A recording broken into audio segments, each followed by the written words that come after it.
Secret Service agents rushed former President Donald Trump off stage after shots were fired, moments after he began speaking at a Saturday evening rally in Butler County, Pennsylvania. The Secret Service says a man attending the rally was killed.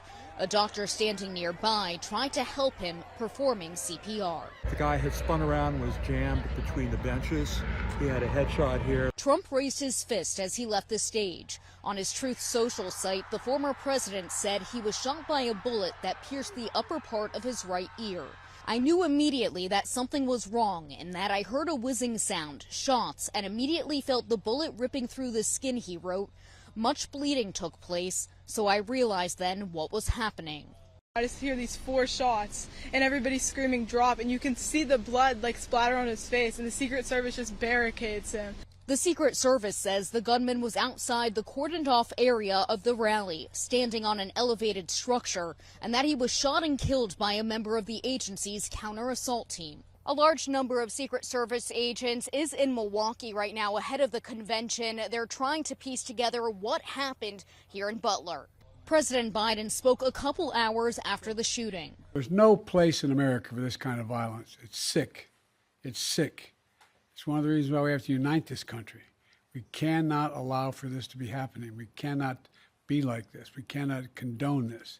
This was Trump's last rally ahead of next week's Republican convention in Milwaukee. He was taken away in a motorcade and again held up his fist as he got into his SUV. Following all of these major developments after the shooting at a campaign rally, former President Trump in Butler, Pennsylvania, was slightly wounded in the right ear, but we're told by his campaign, by his family, that he's doing fine.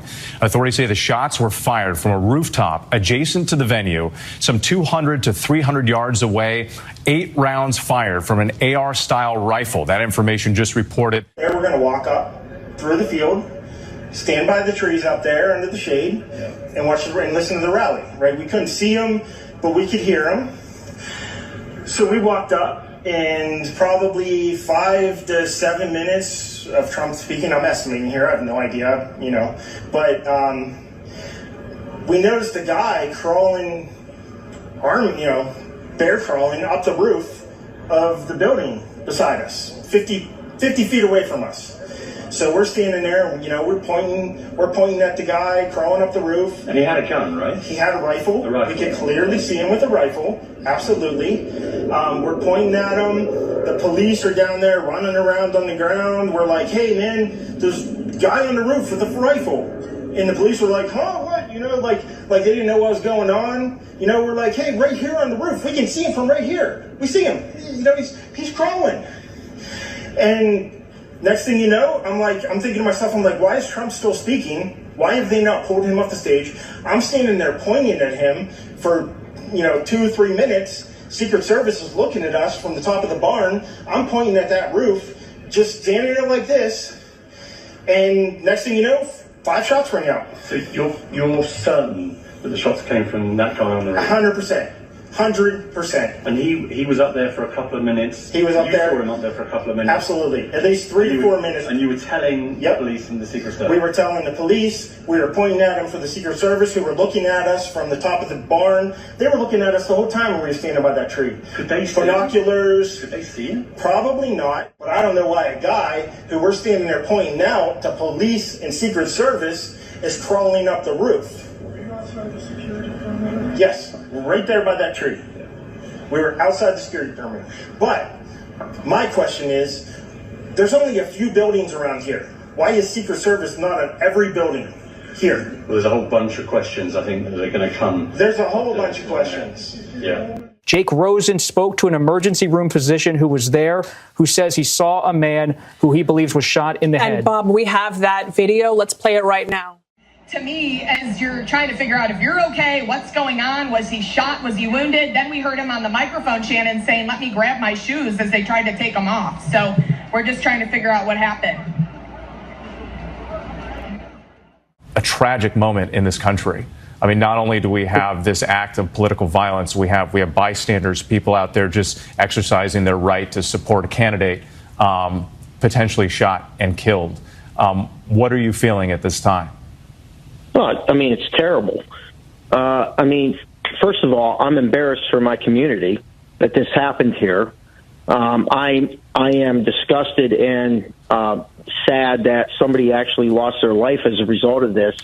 Unfortunately, it appears to be just almost, I don't want to say a microcosm, but the state of our country, where we are right now and how divided we are, and somebody would resort to something like this to, well, I don't know the motives, but potentially affect a presidential election. Does it not surprise you? That is certainly the closest proximity rooftop to President Trump's location. Does it not surprise you that someone was allowed on that rooftop during his rally? You know, it does. But I also, the other thing I don't know is where the secure perimeter ended. You know, it's when you look at these outdoor events, and look, the reason the candidates love these outdoor events is because, you know, if they would have gone to Pittsburgh, the PPG Arena, they could fit 18,000 people. These outdoor events, they can get 30,000 people. They're in front of so many more faces. But it does create situations like this where you have to say there's a stopping point. And when you get beyond that, it's tough to secure this unending amount of land, regardless of how big the outdoor event is. So, yeah, I'll be curious to see as the time goes where the secure perimeter ended. I know they're saying this is outside of it, and maybe there could have been assets used, like local law enforcement, to say, all right, this is your responsibility. All you do is worry about this, and let us know. You know, don't let anybody up there, and let us know if you see anything that you think shouldn't be there. Jeff, given what we were just saying, that, of course, Donald Trump is the most likely candidate maybe in the world to have an assassination attempt tried on him, and you're looking at the images and the number of Secret Service and law enforcement that you could gather, do you feel like that's enough agents on the scene for somebody who's such a high-value target as President Donald Trump? Well, it's funny, throughout my career, I never thought we had enough people around any protectee. So that's my thing. It's you always want more manpower. But when I think when you look at the reaction, and look, I don't know about the personnel that were in that outer perimeter and the middle perimeter, but when you look at this, the reaction right around him, how many people came and enveloped him and created that wall of body armor and flesh around him. And then even more when he got down the stairs and they were pushing him toward the truck. I think that was a pretty significant response of manpower. But Jeff, when you talk about them surrounding him and the amount of flesh, his head was visible and he was able to fist pump, which the crowd loved. But if there was another shooter somewhere, that looked like a very dangerous situation. I've always seen, maybe I'm just watching movies, but I also remember the Ronald Reagan case where, you know, it was like full coverage. Whisked off. You never saw him. I mean, so how standard was what we saw there? That's the one thing I've said throughout this since it occurred is the one thing I would have liked to have seen done differently is once they get to him, they should have grabbed him and gone, look, he wants to wait for his shoes. That's great. But no, we're going. So if I had one criticism, that would be it. I would have liked to have seen him off the stage and into the armored vehicles more quickly. Once you get in those armored vehicles and you're locked down, you're pretty safe and you can get moving at a pretty high rate of speed quickly if you had to.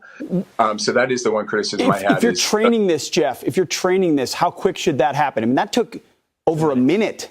If you're training on this, what's the standard? Should that have happened in 20 seconds? Should they have been moving the minute they touched him? Yeah, that was if it's me, once I realize he can get to his feet, the feet are moving. It'd be hard to put a stopwatch on it. But if it's me, yeah, we're getting to our feet and we're going. We know where the cars are. They're close by. Let's go. Jeff, I want to stick with that 2 minutes for just a moment, or that what happened then on the stage. If that is your one concern, if you've reviewed the material, you said that took too long. What, in your estimation, what went wrong? And as Rachel said, we all see this moment, and it's iconic of President Trump, you know, saying, wait, and raising his fist to the crowd. But why did it take so long? You know, President Trump, we've all been around him, has a commanding presence, and he's going to be in charge of many situations. But you have to wonder, was this a situation where he shouldn't have been in charge, where someone in charge of his life should have been commanding the situation?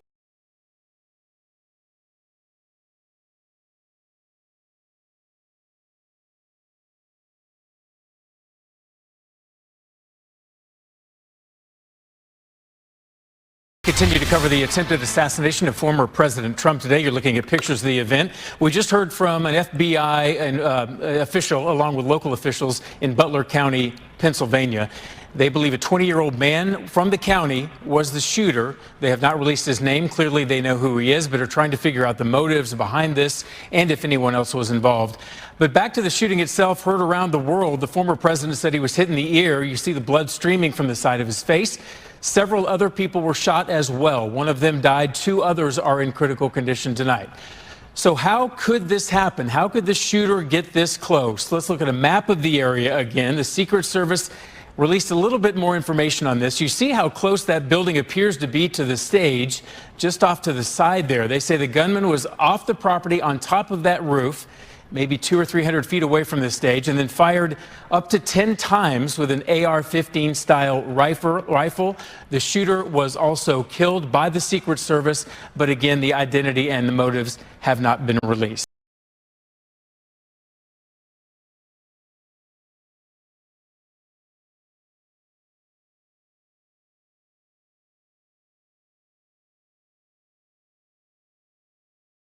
I think it's fair to say, America, if you're watching this, we were half an inch away from a possible civil war. The last time I looked up right now, there was an assassination attempt on a president was March 30th of 1981, if I'm not mistaken. March 30th of 1981, which was on Ronald Reagan. We just had an assassination attempt on the president probably less than an hour ago, give or take. They tried to character assassinate him. It failed. They tried to deplete his savings. It failed. They tried to do whatever they could to silence him. That failed, where he could only campaign once a week because it was Wednesdays. And there's only one attempt left. And we've been talking about them needing to double down on private military contractors to protect the president. But this man loves people too much. He can't prevent himself from being around the people. Rob, can we show the clip of what happened? I know we got a bunch of other clips to show you guys. But let's start off with the clip, Rob, that everybody around the world, it stopped the world. This one clip. Go ahead, Rob.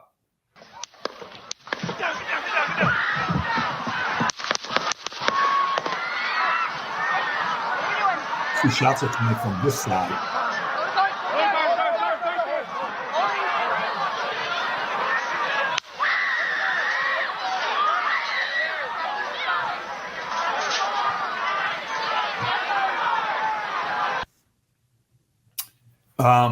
Rob, do you have the clip of afterwards him getting up on a open mic saying, "Let me put my shoes on"? Is this it? He's bleeding right there. Look at this boss. Blood on his ear. You can tell. By the way, the cut is such a, you can see the shot like cut. You understand, like, they missed him by this. By the way, that goes half an inch. You're done. Okay? I mean, it's game over.